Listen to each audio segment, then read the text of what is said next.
Hello guys, ndagusuhuje kandi ngo ikaze wowe wahisemo kunkurikira ku Nkomangiro TV ukabura ahantu hagiye hatandukanye haba hanze y'u Rwanda cyangwa se ukabiri no mu Rwanda ariko ugahitamo gukurikira ibiganiro tukugezaho buri munsi. Nizere ko rero umeze neza, abatameze neza nkunda kubabwira ngo mukomere mu ijuru hari Imana. Burya nshuti zanjye ntago ariko bihora, ntabwo ariko bizahora. Ndagira ngo ngutangarize ngo page zigize igitabo cy'ubuzima bwawe ntabwo zishingiye kuri ubwo buribwe, ntabwo zishingiye kuri uwo mubabaro, ntabwo zishingiye kuri ibyo byose bitagenda neza. Oya, no si igitabo cyose cyaba kirimo ibyo bintu byose. Oya, page zigenda zuburuka. Uyu munsi byanze, ejo bishobora kwemera. Komera, shikama, Imana ntabwo igihana bayo. Nje kuganira n'abantu rero kuri Kalafu cyangwa se cloves. Ndumva narazikozeho ikiganiro kera, ariko biba byiza iyo ngarutse tukiganirira tukarebera hamwe icyo bitumarira mu mubiri. Ni nayo mpamvu ujya nkubwira ngo ibuka gukanda subscribe, tujye tubana mu biganiro bigiye bitandukanye. We warangije kwikanda it's okay, byararangiye, ntukongere ngo ukandeho. Ndagira ngo nanagusabira umugisha uturuka ku Mana ngo ikiganza cyabikoze kijye gihirwa, sibyo? Ikiganza cyabikoze kijye gihirwa. Kandi rero nawe niba utarabikora ndagusabye bikore, tujye tuganira tubane ku biganiro bigiye bitandukanye. Ukore subscribe, wibuke gukanda like ku kiganiro, sibyo? Numara gukanda like wandike commentaire cyangwa se comment ugire icyo uvuga, kuko nibi byose mbigarura kuko hari abantu benshi nagiye nsoma mu butumwa nkabona bagaruye icyo kintu ari benshi, nkahita mvuga ngo nkore video. Nawe rero ntukagende utavuze nshuti yanjye. Urakoze cyane. Reka rero dukomeze kuri cloves cyangwa se Kalafu. Uzitwa ubishaka, n'utubuto tujya kumera nk'udusumari, abenshi babyita udusumari, ariko kandi n'umuti mwiza Imana yaturemeye uzajya utugoboka. Irwanya impumuro mbi mu kanwa. Abantu rero bakunze kugira impumuro mbi mu kanwa, ukabona barijene, ukabona nyine hari n'utabimenya akaba afite mu kanwa hahumura nabi cyangwa se hanuka ntabimenye, bikaba ngombwa ko iyo afite inshuti imurabura. Wa muntu we ufite inshuti yawe wumva ifite umwuka utari mwiza. Hari umwuka uzi iyo umuntu ashonje, sibyo? Umuntu wese ufite inzara hari akaside kava mu gifuka humura nabi. Ni nayo mpamvu nkubwira ngo ntugasonze ngo urengere kandi uri buhure n'abantu.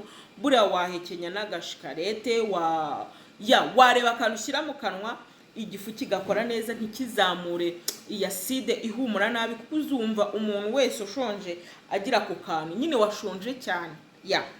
Hanyuma rero hari nuba humura nabi mu kanwa iteka ryose ari bros, ariko afite ako kantu ko guhumura nabi mu kanwa. Niyo mpamvu rero nkunda kukubwira ngo jya ukurikira ibiganiro byanjye nyine nturabure, sibyo? Okay, cloves uzikoresha gute kugira ngo wirinde iyi mpumuro? Kimwe cyo, ushobora kwinika cloves nka 5 mu kirahure cy'amazi.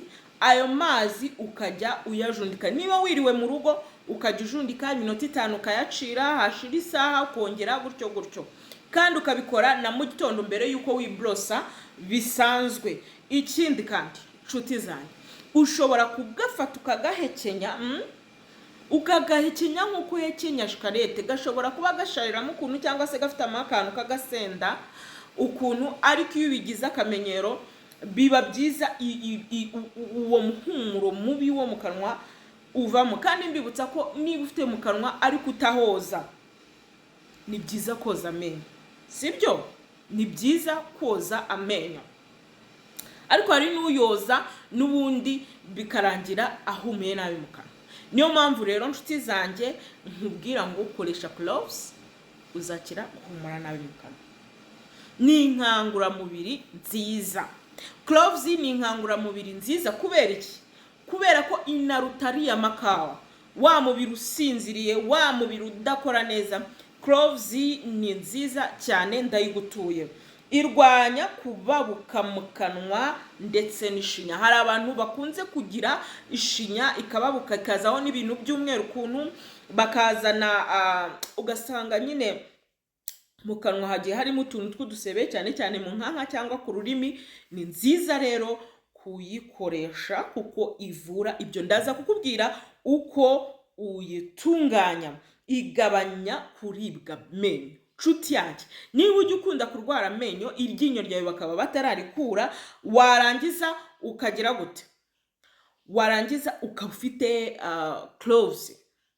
Ndagira ngo ngutangarize ngo fata cloves yawe ugahekenyere hahandi hakurya cyangwa ugahekenyere ahandi hazima, noneho nurangiza utwuhekenye udushyire muri rya ryinyo, utujyane n'ururimi ushyire muri rya ryinyo, uburibwe ngo mutahe.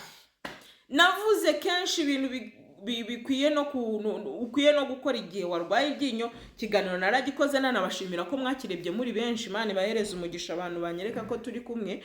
Hanyuma rero na cloves iri mu miti myiza ituma uburibwe bw'amenyo bushira, yongera ubushake bwo kurya. Abantu batagira apeti bakunze kubura apeti, ukibaza se kubera iki nakunda kurya, kubera iki ntumva ubushake bwo kurya bwarabuze.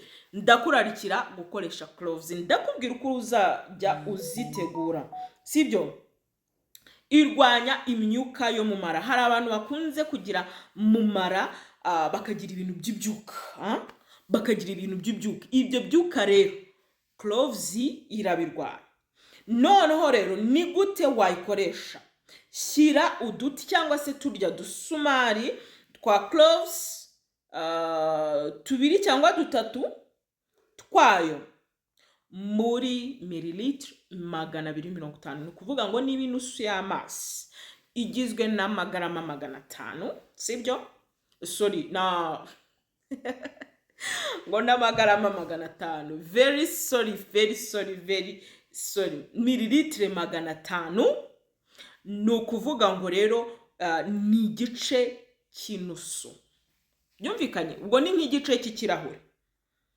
Hanyuma ukazishyira mu mazi ashyushye, unywe bibaye akasuyasi. Unywe bibaye iki? Akasuyasi. Ibi ngibi nyine bizagufasha gukira ibyo byo mu nda, sibyo? Iyo mpumuro yo mu kanwa bizagufasha nyine ibintu byinshi, bizavura ibintu byinshi cyane. Kandi nkwibutsa ko cloves inoza mu nda ku bantu bafite imyanda mu nda yabo. Shyira ibitonyanga 3 kuva kuri 1 kugeza kuri 3 by'amavuta yayo mu mazi, ubundi unywe. Hari abadashobora kubona cloves y'utubuto cyangwa se yaturya dusumari ukibonera amavuta. Shyiramo ibitonyanga 3 cyangwa kuva kuri 1 kugeza kuri 3 y'ayo mazi, ubundi uyanywe, sibyo? Okay. Wayijundika mu kanwa wabanje kuyinika mu mazi cyangwa ugashyira amavuta yayo aho uribwa mu kanwa, sibyo? Ibi byose ushobora kuyinika mu mazi, ushobora no kuyiraza mu mazi mu gitondo ukagafata ukagahekenya cyangwa ukakajundika, ari bya bindi nakubwiye. Ibi bizagufasha cyane gukira ubwo buribwe bwo mu kanwa, gukira uwo muhumuro mubi mu kanwa, kugeza nawe ugiye kuvuga umuntu akakwitaza. Nubona uri kubwira umuntu ukabona umuntu ari kureba hirya, ntashaka ko muhuza, ntashaka ko nyine uvuga umwegereye, rimwe na rimwe arikoreshwa ku mazuru, menya ngo ufite ikibazo uhite wiyitaho. Ni we responsable w'umubiri wawe, ugomba kwiyitaho inshuti yanjye, ukikunda, sibyo?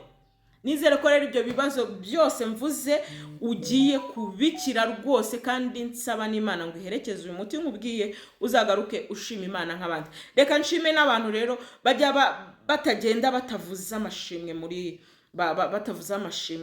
muri comment, ukabona harimo ama comment ashima, atanga ubuhamya. Imana ihabwa icyubahiro. Mbibutsa ko uyu munsi nabonye umwana w'umuhungu.